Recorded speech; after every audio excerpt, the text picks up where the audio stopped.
tudo bom? Aqui é a Luísa Dalmaso, você já me conhece e hoje a gente vai falar da polêmica da semana. A polêmica da semana desse assunto que eu trato aqui nesse canal ficou por conta do Shaquille O'Neal, um ex-jogador de basquete que causou, na minha opinião, não sei nem por quê, porque ele falou uma coisa que é bem comum, ou pelo menos esperada, ou pelo menos coerente. E mesmo assim fez um rebuliço danado e a gente vai conversar sobre isso, por que talvez tenha tido tanta reflexão e tanta gente falando, porque a história virou notícia no mundo inteiro, em tudo que foi jornal, tudo que foi site, então vamos falar disso. Antes de começar, eu queria te pedir para se inscrever aqui no canal, aperta ali o sininho para sempre ser notificado quando tiver um vídeo novo aqui, aperta o joinha para você dizer que gostou e esse vídeo poder chegar a mais pessoas. E se inscreve lá para também sempre acompanhar aqui e formar crianças mais inteligentes financeiramente.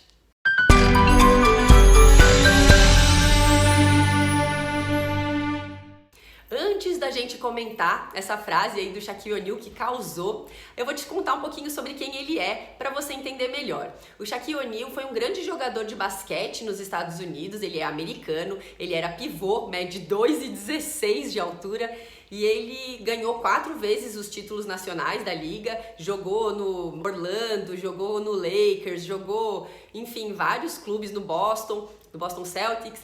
E ele, além de tudo isso, gravou 4 álbuns de rap, atuou em 12 filmes, também é consultor de algumas empresas, investidor, atua no ramo imobiliário, tem negócios diversificados. Como se não bastasse, ele é oficial da polícia de Los Angeles, da polícia portuária, coleia isso aí, e ele também é lutador de MMA. O cara tem várias atividades e é por isso que ele diferentemente de muitos outros jogadores de basquete, que a gente até já comentou aqui no canal, vou deixar esse vídeo aqui sobre os jogadores que quebraram, as pessoas que quebram, vou deixar aqui na descrição.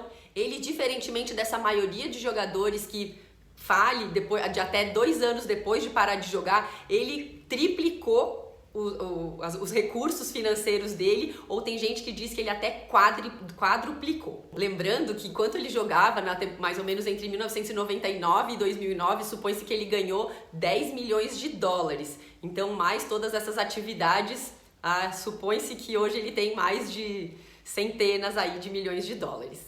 Para a história toda fazer sentido, eu acho que também é bem importante a gente falar que quando ele era jogador de universitário, ele parou, ele saiu da liga da faculdade para entrar na NBA, mas ele prometeu que ele ia se formar. E ele ainda era jogador, ele terminou a faculdade, depois ele fez um doutorado. E até é legal porque o tema da tese dele, deixa eu colar aqui, foi a dualidade do humor e da agressão nos estilos de liderança. Então você vê como ele já estava estudando, mas ele também estava pensando ali na questão de liderança, que é uma característica importante em muitos setores, muitos negócios, mas também no esporte, então ele estava juntando tudo de alguma maneira. Hoje ele ainda é comentarista de televisão, enfim, o que não falta é atividade profissional para fazer o Shaq ter essa quantidade de recursos que ele tem. Então agora vamos entrar para a questão da polêmica da semana. O Shaquille O'Neal foi até um podcast bem comum e bem famoso lá nos Estados Unidos que se chama Earn Your Leisure e ele comentou o seguinte, que os filhos dele, que agora já estão maiorzinhos, eles estavam chateados com ele, porque ele disse o seguinte, olha, enquanto vocês não se formarem e não tiverem um negócio próprio, eu não vou dar o meu dinheiro para vocês. A frase exata foi, nós não somos ricos, eu sou rico.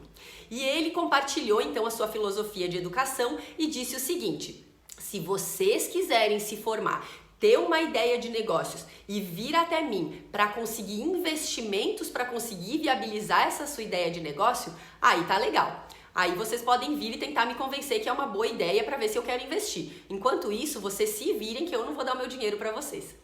E aí todo mundo ficou muito impressionado. É interessante que não foi só no Brasil, né? É claro que dá pra gente entender toda essa comoção pelo aspecto de que muitas pessoas lutam tanto para prosperar financeiramente, para dar conforto para os filhos, para dar aos filhos aquelas coisas que a pessoa não teve. Então, se ela passou fome, ela trabalha muito e se esforça para que os filhos nunca passem fome. Ou se ela teve muita dificuldade de vontade de viajar e nunca pôde, a pessoa se esforça pra caramba para oferecer essa possibilidade para os filhos viajarem, já que a pessoa não teve tudo isso. É claro que isso é muito nobre que a gente queira dar boas condições para os filhos, mas a gente está falando aqui de uma quantidade de dinheiro exorbitante, muito grande. No caso de famílias muito ricas, é comum que se os pais não se comportam dessa maneira, eles não apertam, não fazem os filhos irem atrás de suas próprias coisas, de suas próprias conquistas, dos seus próprios recursos, as pessoas se acomodem e não consigam se desenvolver.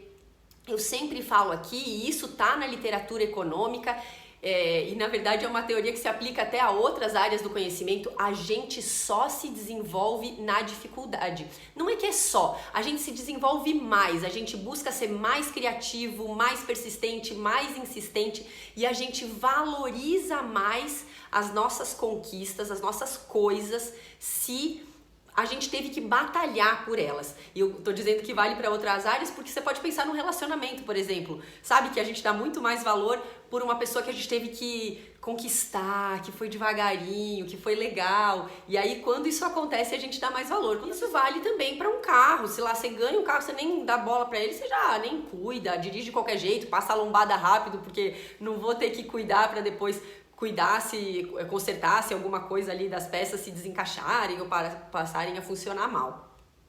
Então, o caso por que eu comentei no começo do vídeo que eu não acho assim tão polêmica essa frase? Porque ele está entendendo que ele precisa fazer os filhos dele conquistarem as coisas. Às vezes a gente precisa, especialmente nesse cenário dele, ter uma opinião assim um pouco mais radical para que depois a coisa se alivia um pouco. Então, por exemplo, é claro que se os filhos dele tiverem uma dificuldade, uma questão de saúde, por exemplo, é lógico que ele vai fazer tudo pelos filhos dele. Eu não conheço Shaq e assim, não tô lá perto dele, mas eu entendo que isso é o que um pai natural ou uma mãe fariam. Eles usariam tudo aquilo que eles conquistaram para conseguir garantir o melhor aos filhos, mas isso não significa dar facilidades, significa também, às vezes, mostrar para eles que eles não são ricos, que quem é rico é o pai, para ajudar com que eles realmente se desenvolvam, com que eles realmente vão atrás. Eu sempre falo que as pessoas acham que educação financeira é só para quem não tem dinheiro. E na verdade, essas regras de educação financeira servem muito também para famílias que têm muitos recursos, para conseguir encontrar maneiras de fazer os filhos valorizarem certas coisas, mesmo quando elas já estão disponíveis. Poxa, eu batalhei tanto, eu sofri tanto para ter tudo isso, por que eu não posso viajar com a minha família?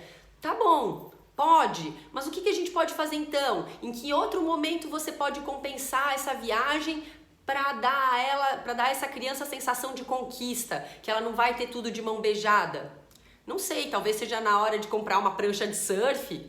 Você fala, não, isso eu não vou comprar pra você, isso aí você se vira. Ou então, tá bom, eu vou dar pra você, mas aí você tem que, não sei, você me paga lendo livros. Não sei, são alternativas, são ideias que a gente discute aqui no canal, porque essa é a ideia, né? De nós todos discutirmos melhores ações e anteciparmos situações para saber nos comportar melhor. Então, caso isso aconteça, caso isso venha numa roda de conversa aí da sua família, você pode sim usar o exemplo do Shaquille O'Neal e falar, tá vendo? Eu tô fazendo isso não é porque eu te quero mal, é porque eu te quero bem, é porque eu te quero muito bem e por isso eu quero te ajudar a conquistar as suas coisas e não só ganhar tudo de mão beijada. Então, espero que vocês tenham gostado, espero que vocês tenham entendido. Me fala a sua opinião. Se essa história te chamou a atenção, por quê? O que você faria se você tivesse muito dinheiro? Você falaria coisas semelhantes? Você esperaria só compartilhar algumas coisas dos seus bens depois que os seus filhos já tivessem encaminhados com algum tipo de trabalho e com alguma estabilidade? Me conta que eu vou adorar saber. Muito obrigada pela sua atenção e até a próxima!